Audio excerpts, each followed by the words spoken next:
Dimanche, c'est la fin d'un long cycle politique. Il conclut la législature précédente et voit s'ouvrir une nouvelle page de notre vie politique. Emmanuel Macron a été réélu président de la République et il espère bien tirer profit de cette réélection pour obtenir une majorité absolue. Il y croit encore, c'est encore possible, mais ça n'est pas le plus probable. Son opposant principal, Jean-Luc Mélenchon, a lui frôlé la qualification du second tour de l'élection présidentielle et compte bien sur le troisième tour des législatives pour contrarier les projets du président. Il veut le poste de Premier ministre, il y croit encore, c'est encore possible, mais ça n'est pas le plus probable. Alors les deux y croient, et si les deux peuvent encore espérer gagner une majorité absolue dimanche soir, et que ça n'est pourtant pas le plus probable, ni pour l'un ni pour l'autre, c'est précisément parce que les jeux ne sont pas faits, ou plutôt que ce second tour apparaît plus ouvert que jamais.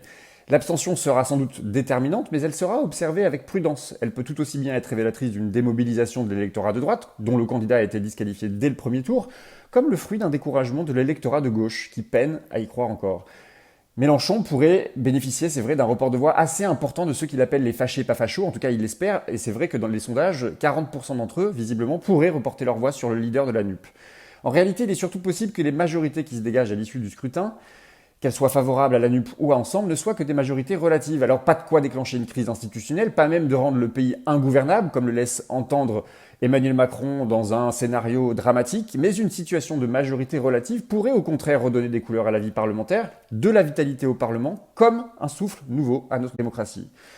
Le recours au 49.3 n'étant désormais possible qu'une seule fois par session parlementaire, il ne fait aucun doute que dans pareilles circonstances, les nuits à l'Assemblée nationale seront longues. Première épreuve de feu, les retraites. Emmanuel Macron a donné le calendrier. La réforme entrera en vigueur dès la rentrée de 2023, a-t-il promis. L'année promet d'être bouillante et sans majorité, l'affaire sera sans doute plus corsée. Un recours au 49.3 pour enclencher la réforme serait alors sans doute nécessaire, mais nul doute que la majorité présidentielle n'en sortirait pas indemne.